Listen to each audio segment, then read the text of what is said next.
আজকে আমি ভয়ানক একটা ব্যাপার নিয়ে বক্তব্য শুরু করতে চাই। আমাদের ধর্ম হলো সত্য ধর্ম, আর সত্য সুখবর যেমন প্রদান করে তেমনি সাবধান বাণীও প্রদান করে। আমাদের সকল নবী রাসূলদের, বিশেষত রাসূলুল্লাহ সাল্লাল্লাহু আলাইহি সাল্লামকে আল্লাহ আযজা ওয়া জাল্লা বর্ণনা করেছেন মুবাশশিরান ওয়া নাযীরান, সুসংবাদদাতা ও সতর্ককারী। যদি কেউ শুধু সুসংবাদ প্রদান করেন তাহলে সে সাবধান বাণীর কথা ভুলে যাবে, আর যদি শুধু সতর্ক করতে থাকেন তাহলে সে এতই হতাশ হয়ে পড়ে যে মনে করে ভালো খবর বলতে আসলে কিছু নেই। বুঝতে পারলেন? আমি চেষ্টা করেছি এই ভারসাম্য রক্ষা করার। যেহেতু এই মাসটি প্রত্যাশার মাস, তাই আমি সুসংবাদের উপর একটু বেশি জোর দিয়েছি। আল্লাহ আযজা জাল্লার প্রতি আমাদের আশা এবং ভালোবাসা বৃদ্ধি করার চেষ্টা করেছি, কিন্তু এই একই সময়ে এর মাঝে একটা ভারসাম্য থাকতে হবে। যদিও আজকের বক্তব্যের শেষ অংশে আসার খবর আছে, কিন্তু শুরু করছি এমন একটা জায়গা থেকে যা অতটা আশাব্যঞ্জক নয়। দেখুন, আমাদের পূর্বের জাতি বনী ইসরাইলকে আল্লাহ কিতাব দান করেছেন। আমাদের যেমন কুরআন রয়েছে, তাদেরকেও অন্য কিতাব দেওয়া হয়েছিল। কুরআন যাকে বর্ণনা করেছে অন্য কোরআন হিসেবে, অর্থাৎ আগের কিতাব। তারা তাদের কিতাবকে গুরুত্ব দিয়ে গ্রহণ করেনি। তাদের মাঝে বেশ কিছু বিভ্রান্তিমূলক ধারণা গড়ে ওঠে। আমরা যদিও এত ভালো মুসলমান নই, সমস্যা নেই। আল্লাহ যদি আমাদের দোজখে ফেলেনও, সবচেয়ে খারাপ পরিস্থিতিতে আল্লাহ যদি আমাদের জাহান্নামে ফেলেনও, এটা হবে সাপ্তাহিক ছুটির মতো, কয়েকদিন মাত্র। কারণ তিনি আমাদের এতই ভালোবাসেন যে মুসলমানরা শেষমেশ তো জান্নাতে যাবেই। তাই আমরা যদিও জাহান্নামে যাই, সেটা হবে অল্প কিছু দিনের জন্য, সমস্যা নেই। লান তামাসসানান নারু ইল্লা আইয়ামাম মা'দুদাত, গুটি কয়েকদিন ছাড়া আগুন কখনো আমাদের স্পর্শ করবে না, কিছুদিন মাত্র। ব্যাপারটা হলো, জান্নাত জাহান্নামের পূর্বে বিচার দিবস রয়েছে, যেটি একদিনের জন্য, সেটা 1000 বছর লম্বা হবে। জান্নাত বা জাহান্নাম নয়, আল্লাহর কথা অনুযায়ী শুধু বিচারের দিনটি এত লম্বা হবে। আর বিচারের দিনটি হবে মাত্র একদিনের, আর জান্নাত জাহান্নাম চিরকালের জন্য। তাই কেউ যখন বলে গুটি কয়েকদিন, তাকে এখনকার দিনের হিসেবে চিন্তা করলে তো হবে না। বর্তমানে পৃথিবী তার অক্ষ বরাবর ঘুরে, আমরা সূর্যের উদিত হওয়া এবং অস্ত যাওয়া দেখি, কিন্তু কিয়ামতের দিন সূর্য, চাঁদ এবং পৃথিবীর সবকিছুকে ধ্বংস করে নতুন একটা ব্যবস্থাপনা তৈরি করা হবে। তাই আমরা এখন যেভাবে 24 ঘন্টার হিসেব করি, সেভাবে রাত দিনের হিসাব করলে তো চলবে না যখন আখিরাত শুরু হবে। চলুন তাহলে সবার আগে এই ধারণাটি আমাদের মাথা থেকে ফেলে দেই। কোরআনের বহু জায়গায় জাহান্নামের আলোচনা করা হয়েছে, কিন্তু আমি শুধু কোরআন থেকে একটি বর্ণনা আপনাদের সামনে উপস্থাপন করতে চাই। আমার মতে এটি আল কোরআনের জাহান্নামের সবচেয়ে গুরুত্বপূর্ণ বর্ণনা। কোরআনের একজন ছাত্র হিসেবে আমি মনে করি এই বর্ণনাটি জাহান্নাম সম্পর্কে জানার শুরু মাত্র। কেউ যদি এই বর্ণনাটি বুঝতে পারে, তাহলে সে জাহান্নাম সম্পর্কে যথেষ্ট জানে। আয়াতটি শুরু করা হয়েছে এই কথা বলে, ওয়ালা ইন মাসসাতহুম, এমনকি যদিও। যখন আমরা বাংলায় বলি যদি আমি সেখানে যাই, যদি আমি সেখানে যাই, তাহলে তোমার সাথে দেখা হবে। কিন্তু কেউ যখন বলে যদিও আমি যাই, এর মানে হলো যাওয়ার সম্ভাবনা ক্ষীণ। তাই আয়াতটি যদিও দিয়ে শুরু হওয়ার মাধ্যমে এমন কিছু ঘটার সম্ভাবনা কমিয়ে দিয়েছে। এভাবে বলার মাধ্যমে আল্লাহ কোনো কিছুর উপর জোর কমিয়ে দেন। সহজ কথায় তিনি বাক্যটিকে দুর্বল করে দিচ্ছেন। যদিও, যদিও কি? যদিও মাসসাতহুম, যদিও এটা তাদের স্পর্শ করে। আরবিতে মাসসা অর্থ কোনো কিছু যখন আপনাকে সামান্যতম স্পর্শ করে, যেমন কোনো মাছি যখন কোনো মতে স্পর্শ করে। যদি সেকেন্ডের জন্য স্পর্শ করে তখন তাকে বলা হয় মাস। সুতরাং এটা যদি তাদেরকে কোনো মতে স্পর্শ করে 1 সেকেন্ডের জন্য, মাসসাতহুম। এখন কি তাদের স্পর্শ করে? আপনারা হয়তো ভাবছেন আগুন যদি তাদের স্পর্শ করে। আল্লাহ বলছেন নাফহাতুন, একটা হালকা বাতাস যদি তাদের স্পর্শ করে। চলুন এই বাতাস নিয়ে একটু আলোচনা করা যাক।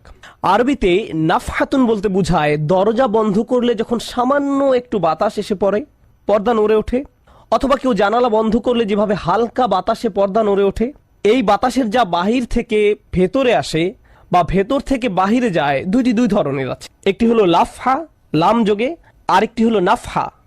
লাম যোগে লাফহা মানে বাতাসটি গরম, আর নুন যোগে নাফহা মানে বাতাসটি ঠান্ডা। আল্লাহ বলছেন এমনকি যদি ঠান্ডা বাতাস তাদেরকে স্পর্শ করে, যদি ঠান্ডা বাতাস তাদেরকে স্পর্শ করে তোমার প্রতিপালকের শাস্তি থেকে। তিনি এই আয়াতে জাহান্নাম কাউকে স্পর্শ করার কথা বলছেন না। তিনি এই আয়াতে আগুন কাউকে স্পর্শ করার কথা বলছেন না। তিনি এমনকি গরম বাতাস কাউকে স্পর্শ করার কথাও বলছেন না। তিনি আগুনের ঠান্ডা অংশের কথা বলছেন, আর এটা আপনাকে চিরকালের জন্য স্পর্শ করছে না। প্রসঙ্গত, আমরা ফিজিক্সে পদার্থের 3টি অবস্থার কথা শিখেছি: সলিড, লিকুইড এবং গ্যাস। সলিড বা কঠিন কিছু যদি স্পর্শ করে আমরা তা অনুভব করতে পারি। এই মুহূর্তে গ্যাস আমাদেরকে স্পর্শ করছে, বাতাস এখন আমাদেরকে স্পর্শ করছে, আমরা এটা অনুভব করি না। আর এই আয়াতে আল্লাহ বর্ণনা করছেন কি তাদের স্পর্শ করছে? বাতাস তাদেরকে স্পর্শ করছে। কোন ধরনের বাতাস? অপেক্ষাকৃত গরম বাতাস নাকি ঠান্ডা বাতাস? ঠান্ডা বাতাস। ঠান্ডা বাতাস কোন রকম তাদেরকে স্পর্শ করছে। এই আয়াতের সবচেয়ে উল্লেখযোগ্য বিষয় হলো, আমি একটু আগে নাফহা এবং লাফহার কথা বলেছিলাম। অন্য কথায়, তারা এখনো জাহান্নামে প্রবেশ করেনি, তারা এর দিকে অগ্রসর হচ্ছে। আর জাহান্নামের অপেক্ষাকৃত ঠান্ডা বাতাস এসে কোনো মতে তাদেরকে স্পর্শ করলো। তখন তাদের প্রতিক্রিয়া কি? চিৎকার করে বলে উঠবে, ইয়া ওয়াইলানা, হায়, সবচেয়ে কঠিনতম শাস্তি আমাদের জন্য শুরু হয়ে গেছে। ইন্না কুন্না যালিমিন, আমরা সব সময় অপরাধী ছিলাম। তারা সাথে সাথে তাদের সব অপরাধ স্বীকার করবে। যে কারণে এই আয়াতটি আমি সংক্ষেপে আপনাদের নিকট উপস্থাপন করলাম। প্রথমত, এই আয়াতে আল্লাহ জাহান্নামের শাস্তির অভিজ্ঞতা বর্ণনা করছেন না। আল্লাহ সকল বিশ্বাসীকে জাহান্নামের আগুন থেকে মুক্ত রাখুন। কিন্তু আল্লাহ এখানে বর্ণনা করছেন এমনকি জাহান্নামের আগুনের কাছে গেলে এবং ক্ষণিকের জন্য এর বাতাসের সামান্য স্পর্শ লাগলে একজন মানুষ চিন্তা করা শুরু করবে এর চেয়ে আর ভয়ঙ্কর কোনো শাস্তি হতে পারে না। এজন্যই আল্লাহ দোজখের আগুন সম্পর্কে বলছেন, ইন্নাহা সাআত মুস্তাকাররা ওয়া মুকামা, নিশ্চয়ই তা অবস্থানস্থল ও আবাসস্থল হিসাবে কতই না নিকৃষ্ট। অল্প এবং বেশি যে কোনো সময়ের জন্য ওটা কত নিকৃষ্ট জায়গা। 1 সেকেন্ডের জন্য এটা ভাববেন না যে আমি তো খারাপ, আল্লাহ যদি আমাকে জাহান্নামে ফেলেনও এক সময় তো আমি এখান থেকে মুক্তি পাবো। এই ধরনের চিন্তাকে কখনো প্রশ্রয় দিবেন না। এই ভূমিকা দেওয়ার পর যখন বিচার দিবস শুরু হবে, যখন সমগ্র মানব জাতি একত্রিত হবে, তারা জানে না কোথায় যাবে, তারা জানে না কোন দিকে ফিরবে। এই ঘটনা আসলে রাসূলুল্লাহ সাল্লাল্লাহু আলাইহি সাল্লামের একটি হাদিসে উল্লেখ করা হয়েছে এবং জ্ঞানের প্রতি মুসলমানদের আগ্রহ ছিল সব সময়। তো একবার কিছু মানুষ বিখ্যাত সাহাবী আনাস ইবনে মালিক রাদিয়াল্লাহু তাআলা আনহুর কাছে এলো, কারণ মানুষ লোকমুখে এই খবর পেয়েছিল যে আনাস এই হাদিসটি জানতেন, আর এটি অনেক বড় একটি হাদিস, বুখারী শরীফে বর্ণিত আছে।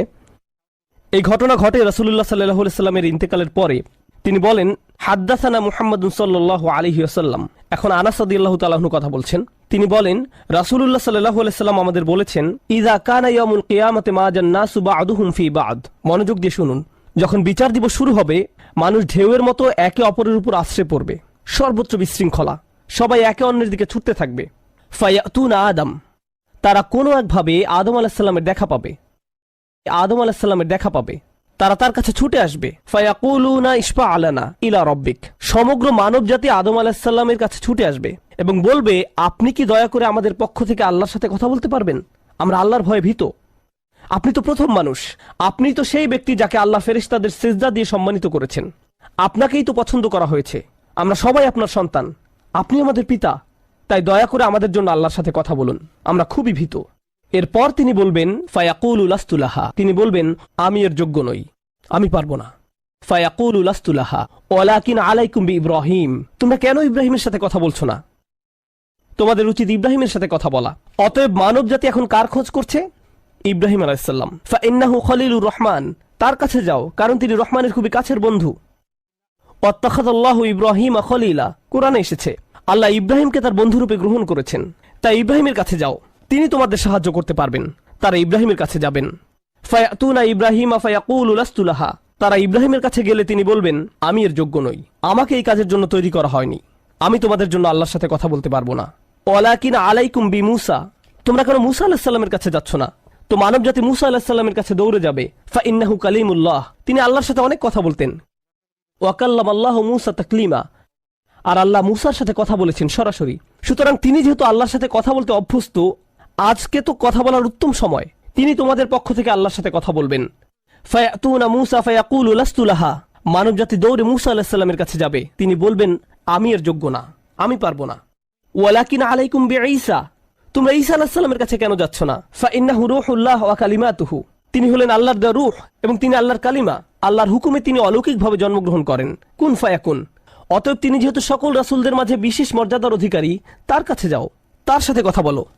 সকল মানুষ দৌড়ে ঈসা আলাইহিস সালামের কাছে যাবে। ফায়াকুলু লাস্তু লাহা, তিনি বলবেন, আমি পারবো না, এই কাজ আমার জন্য নয়, আমাকে এই কাজের জন্য তৈরি করা হয়নি।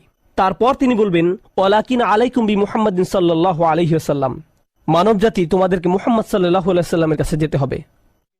মানুষেরা তখন রাসূলুল্লাহ সাল্লাল্লাহু আলাইহি সাল্লামের কাছে যাবে। এখন রাসূল সাল্লাল্লাহু আলাইহি সাল্লাম আমাদের বলছেন, ফায়াতুনি ফাআকুল, সবাই তখন আমার কাছে আসবে আর আমি তাদেরকে বলবো।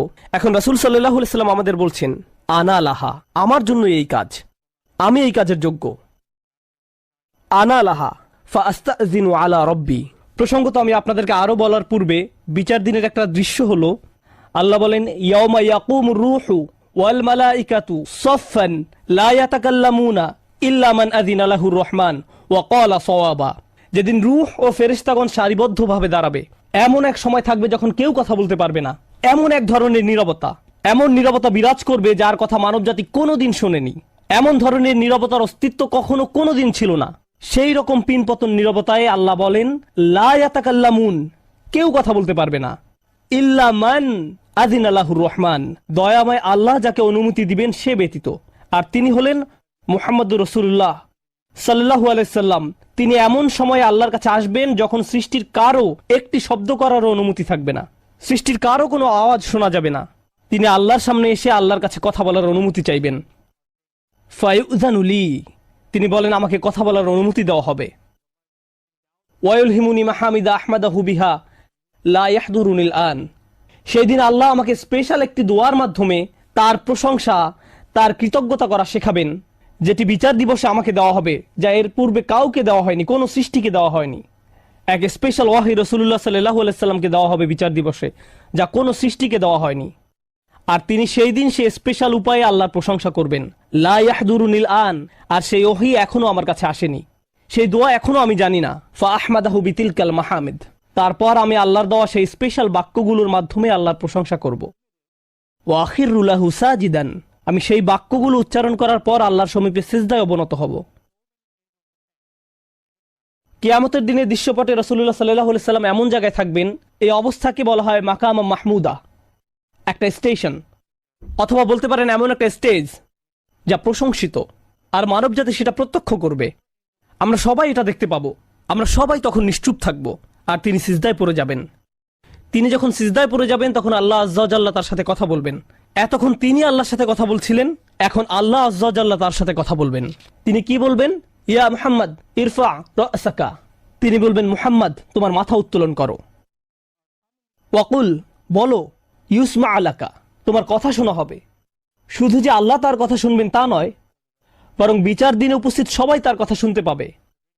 ইউসমা আলাক, তারপর আল্লাহ বলেন, ওয়াসাল তুতা, চাও তোমাকে দেওয়া হবে, তুমি যা চাও দেওয়া হবে।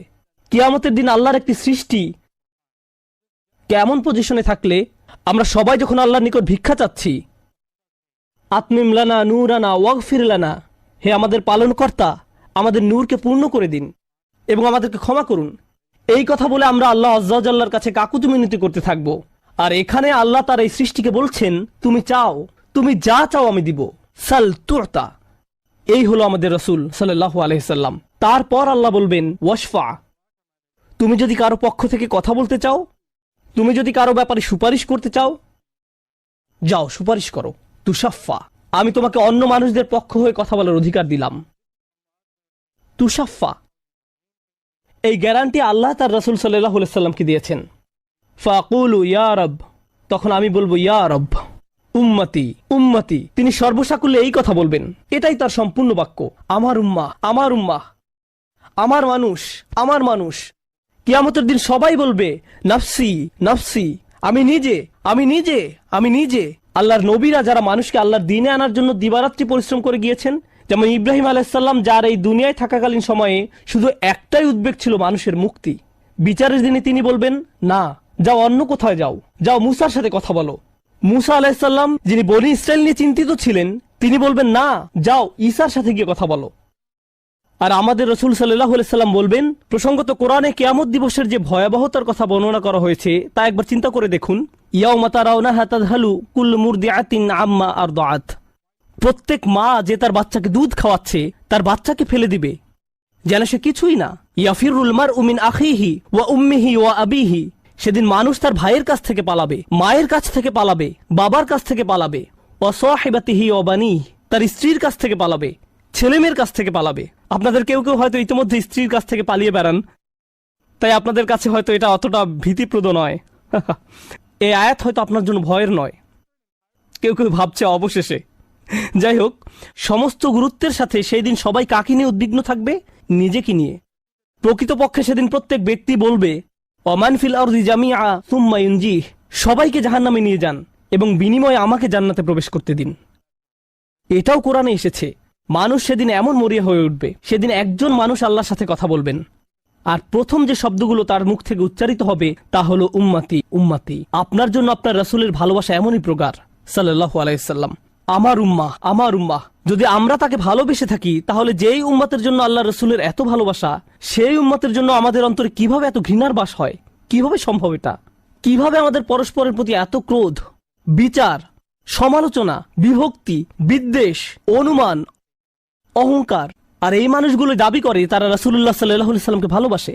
এইসব তুচ্ছ বিষয় ভুলে যেতে এই ভালোবাসা কি যথেষ্ট নয়? আমাদের কোন পার্থক্যগুলো এর চেয়ে বড়? তো যখন রাসূলুল্লাহ সাল্লাল্লাহু আলাইহি সাল্লাম বলবেন উম্মতি উম্মতি, আল্লাহ সুবহানাহু ওয়া তাআলা বলবেন ফায়াকুলু ইনতালিক ফাআখরিজ মিনহা মান কানা ফি কলবিহি মিসকালা শাঈরাতিন মিন ঈমান। মনোযোগ দিয়ে শুনুন, যাও এখান থেকে বের করে নাও যাদের অন্তরে ঈমান আছে, এমনকি এখানে শারিয়া মানে বার্লি দানা, যা সামান্য একটু লম্বা হয়, যাদের অন্তরে এতটুকু পরিমাণ ঈমানও আছে, যে কোনো ঈমান যদি তাদের অন্তরে থেকে থাকে, তাহলে তাদেরকে বের করে নাও। আপনি এগিয়ে যান এবং বের করে নিন। দৃশ্যপটটি কল্পনা করুন, রাসূলুল্লাহ সাল্লাল্লাহু আলাইহি সাল্লাম মানুষকে রাখছেন, যাও যাও যাও, তিনি তাদেরকে সরিয়ে নিচ্ছেন। কিছু মানুষকে নিয়ে যাওয়ার পর ফেরেশতারা থামিয়ে দিলেন, কারণ কারো কারো ঈমান এর চেয়েও ছোট। সামান্য পরিমাণ ঈমান বলতে আসলে কি বোঝায়? কেউ একজন হারাম কোনো কাজে যুক্ত ছিল, সে ভয়ানক কিছু একটা করছিল, কাজটা করে ফেলার পর তার মনে অনুশোচনা জাগ্রত হলো, তার ভেতর থেকে কিছু একটা বলছে এটা খারাপ কাজ, আমার এটা করা উচিত নয়, আল্লাহ আমাকে এটা সম্পর্কে জিজ্ঞাসা করবেন। তারপর কোনো একভাবে তার এই চিন্তাটাকে সে দমিয়ে দিল, থাক এখন চিন্তা করার দরকার নেই। কিন্তু পরবর্তীতে সে আল্লাহর কাছে দোয়া করে বলল, ইয়া আল্লাহ, আমি জানি না কিভাবে এই কুঅভ্যাস থেকে বাঁচব, আমাকে এর থেকে মুক্তি দিন। আমি চাই না এটা আমার জীবনে আর ঘটুক, কিন্তু তবু আমি এটাতে আটকা পড়ে আছি। অতি ক্ষুদ্র ঈমান তার ভেতর থেকে চিৎকার করছে, অন্য কেউ এটা শুনতে পারছে না, তার অন্তর এটা শুনছে। আর আল্লাহ আজ্জা জাল্লা বলছেন, তারা যদি এতটুকু ঈমানও দেখাতে পারে, আপনি এগিয়ে যান, তাদেরকে বের করে নিয়ে আসুন। আপনি তাদেরকে বের করে নিয়ে আসুন। আর তিনি যখন এভাবে মানুষদেরকে বের করে নিয়ে আসবেন, তখন ফেরেশতারা একসময় থামিয়ে দিবেন, কারণ অনেক মানুষের অন্তরে এতটুকু ঈমানও নেই, সামান্য অনুতাপটুকু তাদের অন্তরে ছিল না। থামিয়ে দিবেন, ফাআনতালিক ফাফআল, আমি গিয়ে এমনই করব, সুম্মা আউদ, তারপর আমি ফিরে আসব। অর্থাৎ ফেরেশতারা থামিয়ে দিবে, আর অন্য মানুষেরা সেখানে কাঁদতে থাকবে, আমাদের কি হবে, আমাদের কি হবে। তারপর রাসূলুল্লাহ সাল্লাল্লাহু আলাইহি সাল্লাম ফেরত আসবেন, ফাআহমাদাহু বিতিলকাল মাহামিদ, অতঃপর আমি পুনরায় সেসব প্রশংসা বাক্য দ্বারা আল্লাহর প্রশংসা করব। লক্ষ্য করুন, প্রথমবার তিনি প্রার্থনা করার জন্য অনুমতি চেয়েছিলেন, তাই না? দ্বিতীয়বারের বেলায় অনুমতির কোনো উল্লেখ নেই। লক্ষ্য করেছেন, তিনি আসলে সাথে সাথে আল্লাহর প্রশংসা করা শুরু করবেন। আল্লাহ কি তাকে এমনটি করতে বলেছেন? না, এটা হলো নিজ উম্মতের প্রতি তার অপরিসীম ভালোবাসার বহিঃপ্রকাশ। তিনি আবারও আল্লাহর প্রশংসা করা শুরু করবেন, এই আশায় যে আল্লাহ তাকে অটোমেটিক অনুমতি দিবেন। সুম্মা আখিরু লাহু সাজিদান, আর সিজদায় পড়ে যাব। ফায়াকুলু ইয়া মুহাম্মদ, আমাকে বলা হবে, হে মুহাম্মদ, ইরফা রাসাকা, তোমার মাথা উঠাও। কুল ইউসমা লাকা, বলো তোমার কথা শোনা হবে। ওয়াসাল তুতা, চাও তোমাকে আবার দেওয়া হবে। ওয়াশফা তুশাফা, সুপারিশ করো, সুপারিশ গ্রহণ করা হবে। তোমাকে সুযোগ দেওয়া হবে তাদেরকে বের করে নেয়ার, তোমাকে তাদের জন্য সুপারিশ করার সুযোগ দেওয়া হবে। ফাআকুলু ইয়া রব উম্মতি উম্মতি, আমি তখন বলবো, হে আমার রব, আমার উম্মত আমার উম্মত। তিনি তো ইতোমধ্যে অল্প ঈমানের অধিকারীদেরকে বের করে নিয়েছেন। ফায়াকুলু ইনতালিক, এরপর আল্লাহ বলবেন, এগিয়ে যাও। ফাআখরিজ মিনহা মান কানা ফি কলবিহি মিসকালা যাররাতিন আও খারদালাতিন মিন ঈমান, তোমাকে সুযোগ দেওয়া হবে তাদেরকে বের করে নেয়ার, সুপারিশ গ্রহণ করা হবে। যাদের অন্তরে এক বিন্দু পরিমাণ ঈমান আছে, বালির দানা নয়, বালির দানা তো এতটুকু লম্বা, বরং বিন্দু পরিমাণ। খারদালা মানে সরিষার দানা, অতি ক্ষুদ্র বিন্দুর মতো। আর যখন আল্লাহ বলছেন এর ওজনের মতো, বর্তমানে আমাদের কাছে ডিজিটাল ওজন মাপার যন্ত্র আছে, আগের দিনে পাল্লা ছিল, তাই আপনি যখন এক মুষ্টি চাল এক পাল্লায় রাখতেন, সেটা হয়তো তেমন একটা ঝুঁকতো না। যদি একটু বেশি করে চাল রাখতেন, তখন একটু ঝুঁকতো। এখন ডিজিটাল ওজন মাপার যন্ত্র দিয়ে গ্রাম, কিলোগ্রাম মাপা হয়। এমনকি সামান্য কয়েক দানা রাখলেও যন্ত্রের স্ক্রিনে ভেসে উঠে 0.001 গ্রাম। এখন শুধু একটি চাল রেখে দেখুন, বা একটি সরিষার দানা রেখে দেখুন, স্ক্রিনে কিছু ভেসে উঠে কিনা? কিছুই হয় না, কিছুই হয় না। আর আল্লাহ বলছেন, আমি তোমার সুপারিশের কারণে, রাসূলুল্লাহ সাল্লাল্লাহু আলাইহি সাল্লামের দোয়ার কারণে এমন মানুষদেরকেও মুক্তি দিব যাদের ঈমান এমনকি এই দুনিয়ায়ও মাপা যায় না, এই দুনিয়ায়ও মাপা যায় না। প্রসঙ্গত আপনি যদি একটি দানা খান বুঝতে পারবেন যে কিছু খেয়েছেন? আপনি এমনকি বুঝতেও পারবেন না। এটা হলো এমন ধরনের ঈমান যার আছে এটা সে নিজেও ভালোভাবে বুঝতে পারে না, এমনকি তারা নিজেরাও ঠিকমতো বুঝে উঠতে পারে না যে ঈমান আছে, আর অন্যরা কিভাবে বুঝবে? আর কেউ যদি একটি দানা আহার করে এটা তাদের পুষ্টি সাধনে তেমন কোনো ভূমিকা রাখতে পারে না, এটা শরীরের জন্য যথেষ্ট পরিমাণের খাবার নয়। ঠিক তেমনি যার সরিষার দানা পরিমাণ ঈমান ছিল, সেই ঈমানও একটি ভালো জীবন অতিবাহিত করার জন্য তা যথেষ্ট ছিল না, কিন্তু তাদের অন্তরের কোনো এক জায়গায় একটি ঈমানের বাস ছিল। আল্লাহ বলছেন, তুমি এমন যাদেরকে পাও তাদেরকেও বের করে নিয়ে আসো। ফাখরিজহু ফাআনতালিক, আমি যাব এবং তাই করব। আর এটা বিশাল এক জনগোষ্ঠী যারা আল্লাহর কাছ থেকে দূরে সরেছিল, তাদের ভেতরে একেবারে ক্ষুদ্র কিছু ঈমান ছিল। এরপর তো আর কিছু নেই মনে হচ্ছে, ঘটনা শেষ। কিন্তু রাসূলুল্লাহ সাল্লাল্লাহু আলাইহি সাল্লাম এখানেই থেমে যাননি।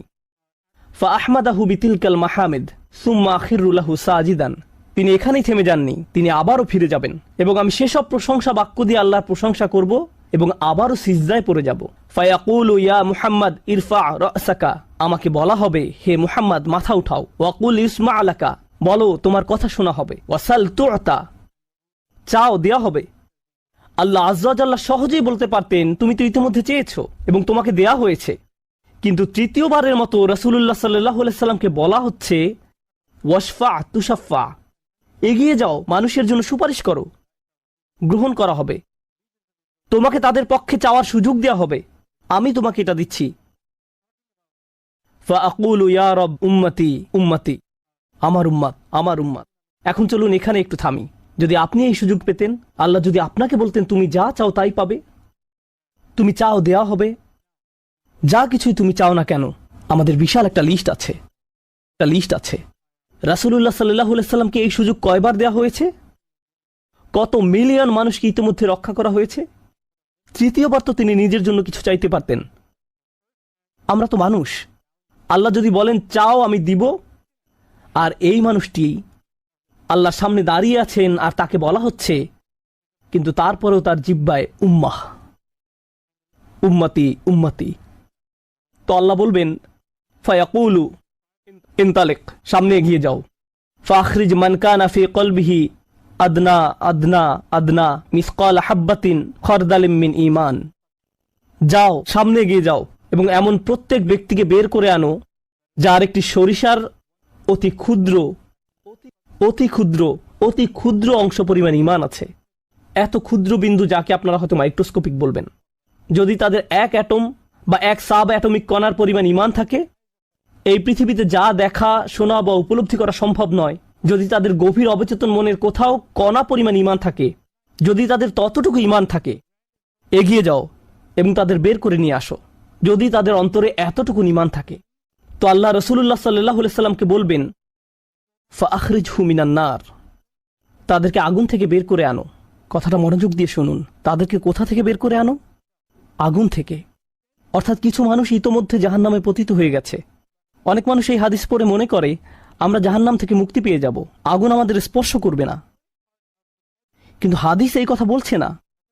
রাসূলুল্লাহ সাল্লাল্লাহু আলাইহি সাল্লাম আল্লাহর কাছে কাকুতি মিনতি করছেন, আর এই দিনটি হবে 50,000 বছর লম্বা। অনেক মানুষের বিচার ইতোমধ্যে হয়ে গেছে। আর আমি আপনাদেরকে সেই আগুন সম্পর্কে শুরুতে বলেছিলাম, আপনি যদি এর বাতাসের স্পর্শ পান 1 সেকেন্ডেরও কম সময়ের জন্য, আপনার মনে হবে এর চেয়ে ভয়ঙ্কর আর কোনো শাস্তি হতে পারে না। আর আল্লাহ রাসূল সাল্লাল্লাহু আলাইহি সাল্লাম সেই মানুষগুলোর জন্য আশা ছেড়ে দেননি, তাদের জন্য হতাশ হয়ে পড়েননি। প্রসঙ্গত তারা মুসলিম, তারা কিন্তু মুসলিম, কারণ রাসূল সাল্লাল্লাহু আলাইহি সাল্লাম কি বলছেন, তার মুখ থেকে কোন কথাগুলো উচ্চারিত হয়েছে? উম্মতি উম্মতি। আগুনের মানুষগুলো মুসলমান, ওই মানুষগুলো অমুসলিম নয়, মুসলিম। তো রাসূল সাল্লাল্লাহু আলাইহি সাল্লাম বলেন ফাআনতালিকু ফাআফআল, আমি যাব এবং সেটাই করব। প্রসঙ্গত রাসূলুল্লাহ সাল্লাল্লাহু আলাইহি সাল্লামের এই কথার সাথে হাদিসের সমাপ্তি হলো। আনাস ইবনে মালিক রাদিয়াল্লাহু তাআলা আনহু তার কাছে আসা লোকদেরকে এতটুকু বর্ণনা করলেন। ফাকুলতু লিবাদি আসহাবিনা, হযরত আনাসের কাছে হাদিস শিখতে আসা একজন বলল, আমি আমার কিছু সঙ্গীকে বললাম, লাউ মারারনা বিল হাসান ওয়া হুয়া মুতাওয়ারিন ফি মানজিলি আবি খলিফা, চলো আমরা হাসান বসরির কাছে যাই। আমরা হাদিসটি আনাসের কাছ থেকে শুনেছি, কিন্তু আমরা জানি এই হাদিসটি হাসানও জানেন, চলো আমরা তার কাছে যাই। প্রসঙ্গত আনাস রাদিয়াল্লাহু তাআলা আনহুর তখন অনেক বয়স হয়ে গিয়েছিল। এই হাদিসে কতবার রাসূল সাল্লাল্লাহু আলাইহি সাল্লাম আল্লাহর কাছে গেলেন? 3 বার। রাসূলুল্লাহ সাল্লাল্লাহু আলাইহি সাল্লাম ইন্তেকাল করেছেন বহু বছর আগে। আমরা জেনেছি এই হাদিস হাসান বসরিও জানেন। তারা আগে কখনো এই ধরনের কথা শুনেনি। খুবই আশ্চর্যজনক কথা। এজন্য তারা ব্যাপারটা যাচাই করতে চাচ্ছিলেন যে দেখা যাক হাসান বসরিও একই হাদিস বর্ণনা করেন কিনা। তারা শুনেছে হাসান বসরি বাস করেন আবু খলিফার বাড়ির পেছনের একটি ঘরে। তাই তারা হাসান বসরিকে খুঁজতে লাগলো। তারা তাকে খুঁজে পেলেন। হাদ্দাসানা আনাস ইবনে মালিক ফাআতাইনাহু ফাসাল্লামনা আলাইহি। তো আমরা তার কাছে এলাম এবং তাকে সালাম দিলাম। ফাআযিনা লানা, তিনি আমাদেরকে প্রবেশের অনুমতি দিলেন। ফাকুলনা লাহু ইয়া আবা সাঈদ, আমরা তাকে বললাম, হে সাঈদের পিতা, জিনাকা মিন ইনদি আখিকা আনাস ইবনে মালিক, আমরা আপনারই ভাই আনাস ইবনে মালিকের নিকট হতে আপনার কাছে আসলাম। ফালাম নারা মিসলা মা হাদ্দাসানা ফি শাফাআত, শাফাআত বিষয়ে তিনি যেমন বর্ণনা দিয়েছেন তেমনটা বর্ণনা করতে আমরা আর কাউকে দেখিনি। ফাকালা হি, তিনি বললেন ফাহাদ্দাসনাহু বিল হাদিস, আমার কাছে সেটি বর্ণনা করো, দেখি তোমরা আনাসের কাছ থেকে কি শুনেছো। তো তারা তার নিকট সম্পূর্ণ হাদিসটি বর্ণনা করে শোনালেন। ফাআনতাহা ইলা হাযাল মাওদি', আমরা এই পর্যন্ত অর্থাৎ 3 বার রাসূল সাল্লাল্লাহু আলাইহি সাল্লামের সুপারিশের কথা বলে শেষ করলাম। ফাকালা হি, তিনি বললেন আরো বর্ণনা করো। ফাকুলনা লাম ইয়াজিদ লানা আলা হাযা, আমরা বললাম তিনি তো এর অধিক আমাদের কাছে বর্ণনা করেননি, আমাদেরকে এতটুকুই বলেছেন। এখন হাসান কথা বলছেন, লাকাদ হাদ্দাসানি ওয়া হুয়া জামিউ মুনযু 20 সানাতান, তিনি অর্থাৎ আনাস আমার কাছে এই হাদিস বর্ণনা করেছেন যখন তিনি তখন যুবক ছিলেন, 20 বছর আগে। কত বছর আগে? 20 বছর আগে। আমি নিশ্চিত না তিনি কি বাকিটুকু ভুলে গেলেন, নাকি তিনি তোমাদেরকে বাকিটুকু বলেননি কারণ তাহলে তোমরা অলস হয়ে পড়বে। ফালা আদ্রি আনাসি আম কারিহা আন তাত্তাকিলু, তিনি এরপর বললেন এই হাদিসের চতুর্থ একটি অংশ আছে, আর আমি নিশ্চিত নই তোমাদের বলা উচিত কিনা, কারণ তার এখন বয়স বেশি হয়েছে, তার স্মরণশক্তি ওইভাবে কাজ করছে না। কিন্তু আমার সন্দেহ তিনি তোমাদের বলেননি কারণ তোমরা এতে অলস হয়ে পড়বে। তারা বলল, ইয়া আবা সাঈদ হাদ্দাসানা, আপনি কি আমাদেরকে এটা বলতে পারেন? আমরা আসলে জানতে চাই। ফাদহিকা, তিনি হাসতে শুরু করলেন। ফাকালা খুলিকাল ইনসানু আজুলা, তিনি কোরআনের একটি আয়াত উল্লেখ করে বললেন, মানুষকে সৃষ্টি করা হয়েছে তাড়াহুড়া প্রবণ করে। মা যাকারতুহু ইল্লা ওয়া আনা আদরি আন উহাদ্দিসুকুম হাদ্দাসানি কামা হাদ্দাসাকুম বিহি, আমি তো বর্ণনার উদ্দেশ্যেই তোমাদের কাছে বিষয়টি উল্লেখ করলাম। তিনি তাদেরকে উৎসুক করে তুলেছিলেন, আমি তোমাদেরকে বলবো তিনি তোমাদের নিকট যা বলেছেন তা সত্য। হাসান আরো বলেন, রাসূলুল্লাহ সাল্লাল্লাহু আলাইহি সাল্লাম বলেন, এরপর আমি চতুর্থবারের মতো ফিরে আসব। ফাআহমাদাহু বিতিলকাল মাহামিদ, এবং সেসব প্রশংসা বাক্য দিয়ে আল্লাহর প্রশংসা করব, যে বাক্যগুলো আল্লাহ আমাকে দিয়েছেন, যা অন্য কোন সৃষ্টিকে এর পূর্বে দেয়া হয়নি, এবং সিজদায় পড়ে যাব। সুম্মা আখিরু লাহু সাজিদান, তখন বলা হবে, ফায়ুকালু ইয়া মুহাম্মদ ইরফা রাসাকা, হে মুহাম্মদ মাথা উঠাও। ওয়াকুল ইউসমা, বলো তোমার কথা শোনা হবে। ওয়াসাল তুআতা, চাও দেয়া হবে। ওয়াশফা তুশাফা, শাফায়াত করো গ্রহণ করা হবে। এই সময়ে এসে এতটুকুর চেয়ে ছোট ঈমানও আর অবশিষ্ট নেই। সকল সম্ভাব্য ঈমানওয়ালাদের মুক্তি হয়ে গেছে। আদনা আদনা আদনা মিসকাল হাব্বা, সবাই মুক্তি পেয়ে গেছে। ফাআকুলু ইয়া রব ইযান লি ফি মান ক্বালা লা ইলাহা ইল্লাল্লাহ, এখন রাসূলুল্লাহ সাল্লাল্লাহু আলাইহি সাল্লাম বলেননি উম্মতি, এইবার তিনি উম্মতি বলেননি, তিনি বলছেন, হে আমার প্রতিপালক, আমাদেরকে তাদের সম্পর্কে শাফায়াত করার অনুমতি দান করুন যারা বলেছে লা ইলাহা ইল্লাল্লাহ। যে এমনকি এই কথা বলেছে, আচ্ছা ঠিক আছে, আমার মনে হয় একজন সৃষ্টিকর্তা আছেন। একটি কলেজ ক্যাম্পাসে হয়তো একদল ছাত্র মুসলিম ছাত্রদের সাথে আলোচনা করছে, তখন একজন বলল, আচ্ছা ঠিক আছে, দার্শনিক দৃষ্টিকোণ থেকে মেনে নিলাম একজন ঈশ্বর রয়েছেন, ঠিক আছে আমি মানলাম যে একজন ঈশ্বর আছেন। আমি বলছি না যে আমি মুসলিম, যদি উপাসনা করতেই হয় তাহলে শুধু এক ঈশ্বরের উপাসনা করতে হবে। তাদের অন্তরে কোনো অনুভূতি নেই, তারা কারো ইবাদত করছে না, তারা শুধু এই উপসংহারে পৌঁছেছে। প্রসঙ্গত এই ধরনের একটা সাদৃশ্য পাওয়া যায় সূরা হুজরাতের একটা আলোচনায়। আল্লাহ বলছেন, ফাকালাতিল আরাবু আমান্না কুল লাম তুমিনু ওয়ালাকিন কুলু আসলামনা, বেদুইনরা বলে আমরা ঈমান এনেছি, বলো তোমরা ঈমান আনোনি, বরং তোমরা বলো আমরা আনুগত্য স্বীকার করেছি। তোমরা শুধু ইসলামের প্রাথমিক ধারণা গ্রহণ করেছো।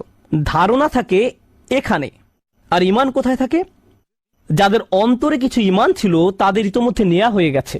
এখন যাদের মাথায় কিছু ধারণা ছিল যে একজন রব আছেন, তারা কোনোদিন ধর্ম প্র্যাকটিস করেনি, তারা ধর্মীয় কোনো কাজই করেনি, তারা শুধু এই ধারণা মেনে নিয়েছিল যে শুধু একজন প্রভুর উপাসনা করতে হবে। রাসূলুল্লাহ সাল্লাল্লাহু আলাইহি ওয়াসাল্লাম বলছেন, যে কেউ এই সিদ্ধান্তে আসবে যে কেউ বলবে লা ইলাহা ইল্লাল্লাহ, তার জন্য শাফায়াত করার অনুমতি দান করুন। আল্লাহ বলবেন, ফায়াকুলু ওয়া ইজ্জাতি ওয়া জালালি ওয়া কিবরিয়াই ওয়া আযীমাতি।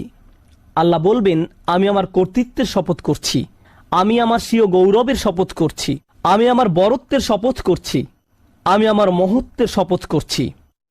লা উখরিজান্না মিনহা মান ক্বালা লা ইলাহা ইল্লাল্লাহ। আমি স্বয়ং অবশ্যই তাদের সবাইকে জাহান্নাম থেকে বের করব যারা বলেছে লা ইলাহা ইল্লাল্লাহ, তোমার এই সুপারিশের কারণে। সাল্লাল্লাহু আলাইহি সাল্লাম। জাহান্নাম কতটা ভয়ঙ্কর তার একটা ছোট্ট নমুনা দিয়ে আমি আজকের আলোচনা শুরু করেছিলাম। এখন সব শেষে রাসূলুল্লাহ সাল্লাল্লাহু আলাইহি সাল্লাম আমাদের জন্য এই শাফায়াত করছেন। এই হাদিসটি অন্যতম গুরুত্বপূর্ণ একটি হাদিস। এমনকি 20 বছর পরে আনাস ইবনে মালিক এখন বৃদ্ধ হয়ে গেছেন, মানুষ তখনও তার কাছে শাফায়াত বিষয়ে জানতে এসেছেন। এমনকি আজকের দিনেও এই হাদিসটি অন্যতম শক্তিশালী একটি হাদিস, এবং অন্যতম এই জন্য যে ভুলভাবে ব্যবহার করার একটি বক্তব্য রাসূলুল্লাহ সাল্লাল্লাহু আলাইহি সাল্লামের। কখনোই এর অপব্যবহারের চিন্তাও করবেন না। এটা ফ্রি হয়ে যাওয়ার লাইসেন্স নয়। যদি আমরা মনোযোগের সাথে পড়ি তাহলে আমরা বুঝব যে আল্লাহ এমন মানুষদেরকে জাহান্নাম থেকে বের করে আনার জন্য অনুমতি দেবেন যাদের ঈমান যথেষ্ট ছিল না, যাদের সৎ কাজ যথেষ্ট ছিল না। পক্ষান্তরে এমন অনেক মানুষ থাকবে যাদের অন্তরে ঈমান আছে, যাদের ডান হাতে সৎ কাজ আছে, আর এই সৎ কাজগুলো বিচারের দিনে আলোতে পরিণত হবে। হৃদয়ের ঈমানও বিচারের দিনে জ্যোতিতে পরিণত হবে। ইয়াসআ নূরুহুম বাইনা আইদিহিম ওয়া বিআইমানিহিম। তাদের বুকের ভেতর থেকে আলো ছুটতে থাকবে এবং তাদের ডান হাত থেকে এই আলো টর্চে পরিণত হবে, গাড়ির হেডলাইটের মতো। চারপাশে থাকবে অন্ধকারাচ্ছন্ন, আর আপনি জান্নাতের দিকে ছুটতে থাকবেন।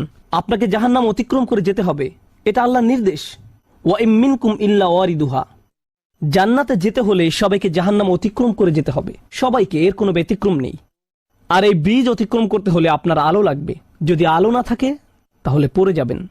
তো মানুষ যখন হেঁটে যাচ্ছে তখন অনেকের এত পরিমাণ আলো থাকবে যেন মক্কা থেকে সিরিয়া দেখা যাচ্ছে, আর কারো কারো এত অল্প পরিমাণ আলো থাকবে যে তারা কোনো মতে পায়ের সামনের কিছু অংশ দেখতে পাবে, কারণ তাদের ঈমান দুর্বল ছিল। কিন্তু এই হাদিস এমন মানুষদের সম্পর্কে নয় যাদের সামান্য কিছু আলো থাকবে বা অনেক বেশি আলো থাকবে। এই হাদিস এমন মানুষদের সম্পর্কে যাদের আলো এত স্বল্প পরিমাণ যে এটি দিয়ে কিছুই দেখা যাচ্ছে না। আর যাদের আলো আছে তারা আল্লাহর কাছে ভিক্ষা করতে থাকবে, রব্বানা আতমিম লানা নূরানা ওয়াগফির লানা। আমাদেরকে আমাদের আলো পূর্ণ করে দিন, ব্যাটারি যেন শেষ হয়ে না যায়। আমাদেরকে জান্নাতের গেটে পৌঁছে দিন, আমাদেরকে ক্ষমা করে দিন। আমরা আল্লাহর কাছে ভিক্ষা চাচ্ছি যেন তিনি আমাদের কপালে রাসূলুল্লাহ সাল্লাল্লাহু আলাইহি সাল্লামের শাফায়াত জুড়ে দেন। তিনি যেন আমাদেরকে তাদের অন্তর্ভুক্ত করেন যারা আরশের ছায়ায় থাকবে। আমরা আল্লাহর কাছে প্রার্থনা করছি তিনি যেন আমাদেরকে তাদের অন্তর্ভুক্ত করেন যাদেরকে এমনকি জাহান্নামের আগুনের ঠান্ডা বাতাসও স্পর্শ করবে না। আমরা আল্লাহর কাছে দোয়া করছি তিনি যেন আমাদেরকে তার রাসূলের অনুগত উম্মায় পরিণত করে দেন। তাদের অন্তর্ভুক্ত নয় যাদের ব্যাপারে তিনি অভিযোগ করবেন, বরং তাদের অন্তর্ভুক্ত করুন যাদের জন্য তিনি সুপারিশ করবেন। আগেরবার আমি বলেছিলাম একদল মানুষ সম্পর্কে রাসূলুল্লাহ সাল্লাল্লাহু আলাইহি ওয়াসাল্লাম অভিযোগ করবেন, ইন্না কওমি ইত্তাখাযু হাযাল কুরআনা মাহজুরা। হে আমার রব, নিশ্চয়ই আমার কওম এই কুরআনকে পরিত্যাজ্য গণ্য করেছে। আমরা তাদের অন্তর্ভুক্ত হতে চাই না। আমরা তাদের অন্তর্ভুক্ত হতে চাই যাদের জন্য তিনি আল্লাহর কাছে সুপারিশ করবেন। আল্লাহ যেন আমাদের সবাইকে তার রাসূলের শাফায়াতের যোগ্য করে দেন।